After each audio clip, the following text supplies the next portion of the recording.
வணக்கம். நாள் முழுக்க வேலை செஞ்சுட்டு நாள் கடைசில இன்னைக்கு என்னத்த பெருசா சாதிச்சோன்னு எப்பவாவது யோசிச்சு பார்த்திருக்கீங்களா? அந்த ஒரு சோர்வான ஃபீலிங் நம்மள நிறைய பேருக்கு இருக்கும் இல்லையா? அதை மாத்துறதுக்கு ஜானத்தன் ஸ்டான்லி சொல்ற நோக்கத்துடன் கூடிய செயல்திறன் என்கிற ஒரு பவர்ஃபுல்லான ஐடியாவை தான் நாம இன்னைக்கு பார்க்க போறோம். இது வெறும் டைம் மேனேஜ்மெண்ட் கிடையாதுங்க, அதுக்கும் மேல. சரி, ஒரே ஒரு நிமிஷம் யோசிச்சு பாருங்க. நீங்க பிஸியா இருக்கீங்களா இல்ல உண்மையிலேயே ப்ரொடக்டிவா இருக்கீங்களா? நாம நாள் முழுக்க ஓடுற இந்த ஓட்டம் ஒரு கோலை நோக்கி போகுதா இல்ல சும்மா ட்ரெட்மில்ல ஓடுற மாதிரி ஒரே இடத்துல ஓடுதா? இந்த ஒரு கேள்வியில தாங்க நம்ம வேலை செய்யற விடத்தை மாத்துறதுக்கான முதல் புள்ளி இருக்கு. வாங்க இதை இன்னும் கொஞ்சம் டீப்பா பார்க்கலாம். நாம எல்லாருமே கண்ணுக்கு தெரியாத ஒரு பெர்ஃபார்மன்ஸ் ட்ராப்ல தான் மாட்டிட்டு இருக்கிறோம். எவ்வளோ அதிகமா வேலை செய்யறோமோ அவ்வளோ பெரிய ஆளுன்னு ஒரு தப்பு கணக்கு நம்மகிட்ட இருக்கு. ஆனா உண்மை அது கிடையாது. இங்க தான் ஒரு பெரிய வித்தியாசமே வருது. பழைய மெத்தட் படி வேகம், எவ்வளோ வேலை செஞ்சோம், எத்தனை மணி நேரம் வேலை செஞ்சோன்னு கணக்க போட்டுட்டு இருந்தோம். ஆனா இந்த புதிய நோக்கத்துடன் கூடிய செயல்திறன்ல நம்ம கேள்விகளே மாறுது. நம்ம வேலையோட நோக்கம் என்ன, அது என்ன தாக்கத்தை உருவாக்குது, நாம கொடுக்குற உண்மையான வேல்யூ என்ன? இது ஏதோ சின்ன சேஞ்ச் கிடையாதுங்க, இது நம்ம மைண்ட் செட்டையே மாத்திர ஒரு கம்ப்ளீட் ஷிஃப்ட். சரி, நாம ஏன் இந்த ட்ராப்ல ஈஸியா மாட்டிக்கிறோம்? இதுல ஏதாவது உங்களுக்கு கனெக்ட் ஆகுதான்னு பாருங்க. நம்ம வேலைய வெறும் வேகத்தையும் அளவையும் வச்சு மட்டுமே அளவிடுறது. மல்டி டாஸ்கிங்னு சொல்லி எல்லா வேலையும் இழுத்து போட்டுக்கிட்டு கடைசியில எதுலையுமே ஃபோக்கஸ் பண்ண முடியாம சிரமப்படுறது. லாங் டேர்ம் கோல்ஸை மறந்துட்டு சின்ன சின்ன உடனடி வெற்றிகளுக்கு பின்னாடி ஓடுறது. இதோட ரிசல்ட் என்ன?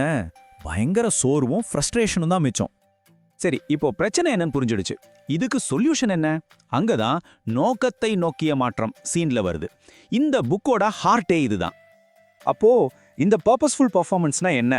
சிம்பிளா சொல்லணும்னா, எத்தனை டாஸ்க் முடிச்சோன்னு கணக்கு பார்க்குற அந்த ரேஸை விட்டுட்டு எது உண்மையிலே முக்கியமான வேலையோ அதை ஒரு தெளிவான நோக்கத்தோட செய்யற ஒரு ஜேர்னிக்கு ஷிஃப்ட் ஆகுறது தான்.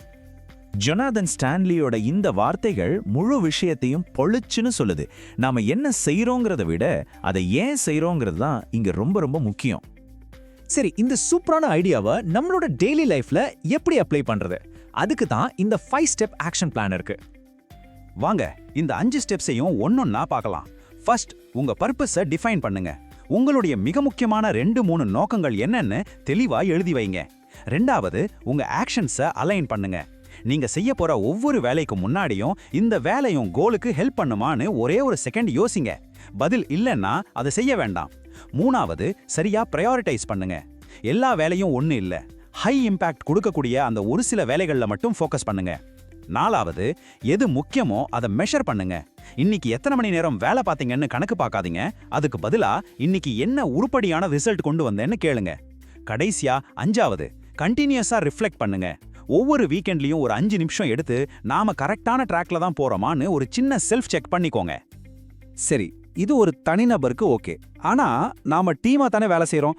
இதே பிரின்சிபிள்ஸை ஒரு டீமாவும் ஒரு பெரிய நிறுவனமாவும் எப்படி அப்ளை பண்ணலாம்னு இப்ப பார்க்கலாம். ஒரு தனி மனுஷன் மாதிரி தான் கம்பெனிகளும் வெறும் ப்ராஃபிட்டை மட்டுமே துரத்த ஆரம்பிச்சா அவங்களோட உண்மையான பர்பஸை மிஸ் பண்ணிடுறாங்க. இதனால எம்ப்ளாயி என்கேஜ்மெண்ட் குறைஞ்சு போய் ஒரு கிளியரான டிரெக்ஷனே இல்லாம போயிடுது. இந்த ஷிஃப்ட்டை கொண்டு வர்றதுக்கு லீடர்ஸ்க்காக ரொம்ப பவர்ஃபுல்லான 2 டூல்ஸை இந்த புக் இன்ட்ரடியூஸ் பண்ணுது. ஒன்று தொடர்பின் எல்லையற்ற வளையம், இன்னொன்று 8 ஸ்லைட் மூலோபாய திட்டம். கேட்கவே இன்ட்ரெஸ்டிங்காக இருக்குல்ல? இந்த இன்ஃபினைட் லூப் ஆஃப் கனெக்ஷன் அப்படிங்கிறது ஒரு கண்டினியூஸ் செயின் மாதிரி. எம்ப்ளாயீஸ், கஸ்டமர்ஸ், சமூகம்னு எல்லாரையும் ஒரே நோக்கத்துக்காக மீனிங்ஃபுல்லா கனெக்ட் பண்றது தான் இதோட கோல். இங்க ஒருத்தரோட வெற்றி இன்னொருத்தரோட வெற்றியை சார்ந்து இருக்கும். அடுத்த டூல் இந்த 8 ஸ்லைட் ஸ்ட்ராட்டஜிக் பிளான். யோசிச்சு பாருங்க, 100 பக்கம் பிசினஸ் பிளான் பண்றதுக்கு பதிலா வெறும் 8 ஸ்லைட்ல உங்க முழு திட்டத்தையும் சொல்ல முடிஞ்சா எப்படி இருக்கும்? இந்த சிம்பிளிசிட்டி தான் தேவையில்லாத விஷயங்கள் எல்லாம் கட் பண்ணிட்டு எது உண்மையிலேயே முக்கியமோ அதுல மட்டும் டீமை ஃபோக்கஸ் பண்ண வைக்குது. இதுதான் இதோட பெரிய ப்ளஸ் பாயிண்ட். இங்க ஒரு ரொம்ப முக்கியமான பாயிண்ட் இருக்கு.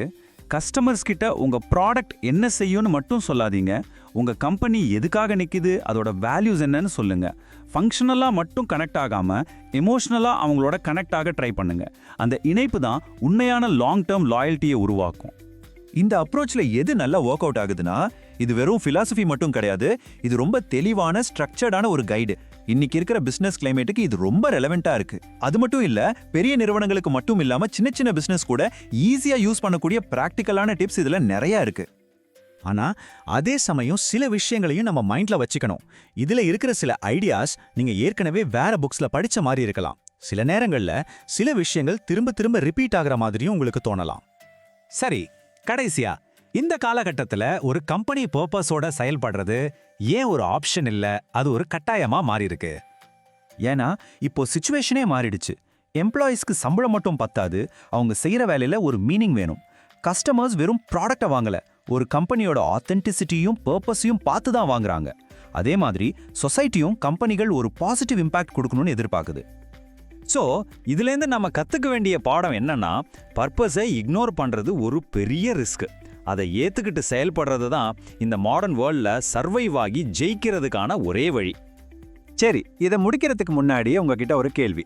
இன்னைக்கு நீங்க கத்துக்கிட்டதுல இருந்து உங்க வேலையில இன்னும் கொஞ்சம் பர்பஸை கொண்டு வர இந்த வாரம் நீங்க எடுக்க போற அந்த ஒரு சின்ன ஸ்டெப் என்ன? யோசிச்சு பாருங்க, ஆக்ட் பண்ணுங்க.